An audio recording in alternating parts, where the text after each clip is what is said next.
Israel হবে এই বিশ্বের নেতৃস্থানীয় রাষ্ট্র, এটাতে কোনো ডাউট নাই, সে হবেই এবং অলরেডি সে হয়ে গেছে। সে প্রায় 90% সফল, আর 10% বাকি আছে। এটা খুব অল্প সময়ের মধ্যেই হয়ে যাবে। কারণ আমাদের দুর্বলতা আছে যে আমরা যে আপোষে কাদা ছোটাছুটিতে ব্যস্ত ছিলাম, আমরা হালুয়া রুটি খাচ্ছিলাম, এই সময়টুকুর মধ্যে ও প্রচণ্ড শক্তিশালী হয়ে গেছে। ওই ইসরায়েল থেকেই আজকে সারা বিশ্বের পলিটিক্স নিয়ন্ত্রণ করা হচ্ছে, ব্যাংকিং সিস্টেম নিয়ন্ত্রণ করা হচ্ছে, অর্থনীতি নিয়ন্ত্রণ করা হচ্ছে, মিডিয়া নিয়ন্ত্রণ করা হচ্ছে, পত্রপত্রিকাও নিয়ন্ত্রণ করা হচ্ছে, আদর্শ নিয়ন্ত্রণ করা হচ্ছে, সংস্কৃতি নিয়ন্ত্রণ করা হচ্ছে, এবং আপনার এই যে প্রযুক্তি, অস্ত্রশস্ত্র, এগুলো সেখান থেকে নিয়ন্ত্রণ করা হচ্ছে। আর এটাই সেই রাষ্ট্র যেখান থেকে দাজ্জাল মানুষের রূপে বের হবে। এটাই সেই রাষ্ট্র। ওই জেরুজালেম থেকেই দাজ্জাল বের হবে। এই শক্তিশালী হয়ে গেল আমাদের চোখের সামনেই, কিন্তু আমরা কিছু করতে পারলাম না। এই যখন শক্তিশালী হয়ে গেছে, তখন সামনে একটা মহাযুদ্ধ লঞ্চ করবে, যেখানে 80টা দেশ পৃথিবীর একত্রিত হয়ে যাবে এবং প্রত্যেকটা দেশের আন্ডারে থাকবে 12,000 করে সৈন্য। এবং এই যুদ্ধে প্রত্যেক 100 জন সৈনিকের মধ্যে 99টা সৈনিক মারা যাবে এই যুদ্ধে। এটা হবে পারমাণবিক যুদ্ধ, আপনার সামনেই করানো আছে। এরা যে স্বপ্ন দেখায় ভিশন 20, 30, 50, 100, এগুলো সব বোগাস। এতদিন পর্যন্ত এই ওয়ার্ল্ড আর সার্ভাইভ করবে বলে আমরা মনে করি না। আল্লাহু আ'লাম বিসওয়াব, আল্লাহ পাক ভালো জানেন। আমাদের রিসার্চ হচ্ছে এতদিন পর্যন্ত ওয়ার্ল্ড সার্ভাইভ নাও করতে পারে, না করার সম্ভাবনা 95%। এই মালহামার পরে ইমামুল মাহদী আসবেন শেষের দিকে, এবং তিনি মুসলিমদের হাল ধরবেন এবং প্রচুর সংখ্যক মুসলিম এই যুদ্ধে মারা যাবে।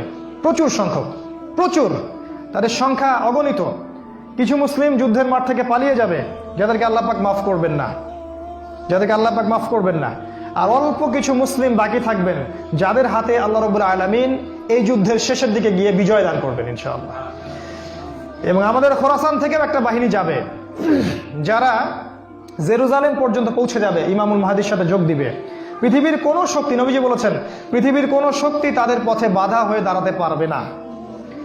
তিনি বলেছেন, তোমরা যদি হামাগুড়ি দিয়ে হয় বা বরফের উপর স্ক্রল করেও হয়, তোমরা যদি ওদেরকে পেয়ে যাও তাহলে তাদের সাথে যুক্ত হইও।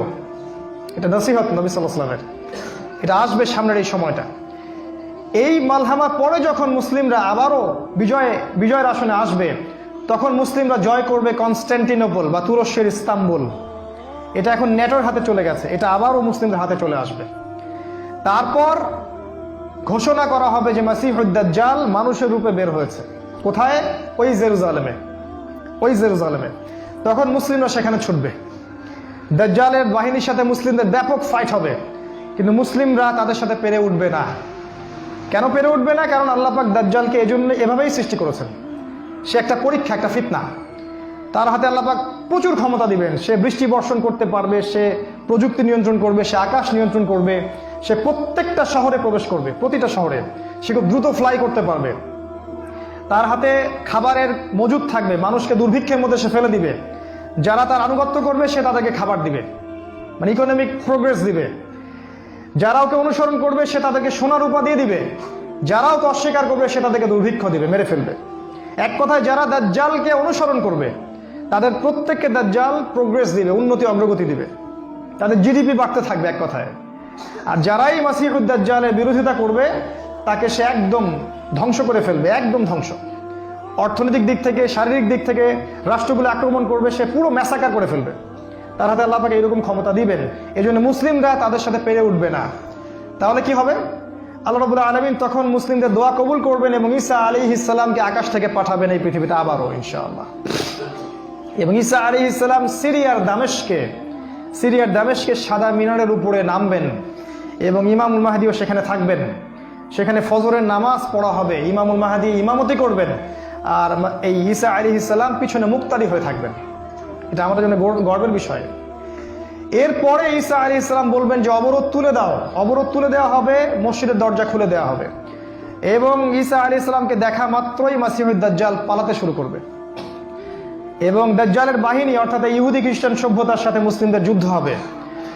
নবী সাল্লাল্লাহু আলাইহি ওয়াসাল্লাম বলেছেন, হাদিসে শোনেন, নবীজি বলেছেন, লাতুকাতিলুনাল ইয়াহুদ, শেষ জামানায় তোমরা অবশ্যই ইহুদিদের সাথে যুদ্ধ করবে, অবশ্যই করবে।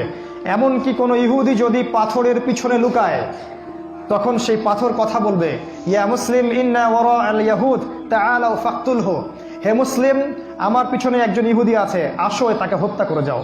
এটা পাথর পর্যন্ত কথা বলবে। ফিলিস্তিনের বাবে লুদ নামক জায়গায় দাজ্জালকে হত্যা করা হবে। ওই বাবে লুদটা ইন্টারনেটে গিয়ে দেখবেন, সেখানে ইসরায়েলের বিমানবন্দর তৈরি করা আছে এখন। এই বাবে লুদেই এখনই তৈরি করা আছে। আমি একটু আগে বললাম যে দাজ্জাল আকাশ নিয়ন্ত্রণ করবে, ওই বাবে লুদের এয়ারপোর্ট থেকেই সে আকাশ নিয়ন্ত্রণ করবে। আমার মত এটা আমার মত, আমার বুঝ এটা। ওই বাবে লুদে সবচেয়ে বড় একটা এয়ারক্রাফটের ঘাঁটি তারা মজুদ করেছে এই বাবে লুদের মধ্যে, প্যালেস্টাইনে। আর ওই জায়গায় ঈসা আলাইহিস সালাম এই মাসিহুদ দাজ্জালকে হত্যা করবে। এরপরে ঈসা আলাইহিস সালাম জেরুজালেম থেকে ইমামুল মাহদিকে সাথে নিয়ে পুরো বিশ্বে ইসলামী খেলাফা বাস্তবায়ন করবে। পুরো বিশ্বে নবীজি বলেছেন, একটা পাকা বাড়ি একটা কাঁচা বাড়িও বাদ থাকবে না যেখানে ইসলামের কালিমা লা ইলাহা ইল্লাল্লাহ প্রবেশ করবে না। একটা কাঁচা বাড়ি একটা পাকা বাড়িও বাদ থাকবে না। এরপরে ঈসা আলাইহিস সালাম 40 বছর এই পৃথিবীতে ইসলামী খেলাফা বাস্তবায়ন করবেন। নবীজি বলেছেন, পৃথিবীতে কোনো জুলুম থাকবে না, কোনো রকমের অন্যায় পাপাচার থাকবে না। বাঘে এবং হরিণে এক ঘাটে পানি খাবে, কেউ কারো প্রতি কোনো অবিচার করবে না। এক একটা ফল হবে বিশাল বিশাল, আল্লাহ পাক বরকতের দরজা সব খুলে দিবেন। প্রচুর বৃষ্টিপাত হবে, মাটি উর্বর হবে, প্রচুর সুজলা সুফলা হয়ে যাবে এই পৃথিবীতে। আবারও আগের অবস্থায় চলে আসবে পৃথিবীটা ইনশাআল্লাহ। কোনো দূষণ থাকবে না, কিচ্ছু থাকবে না ইনশাআল্লাহ।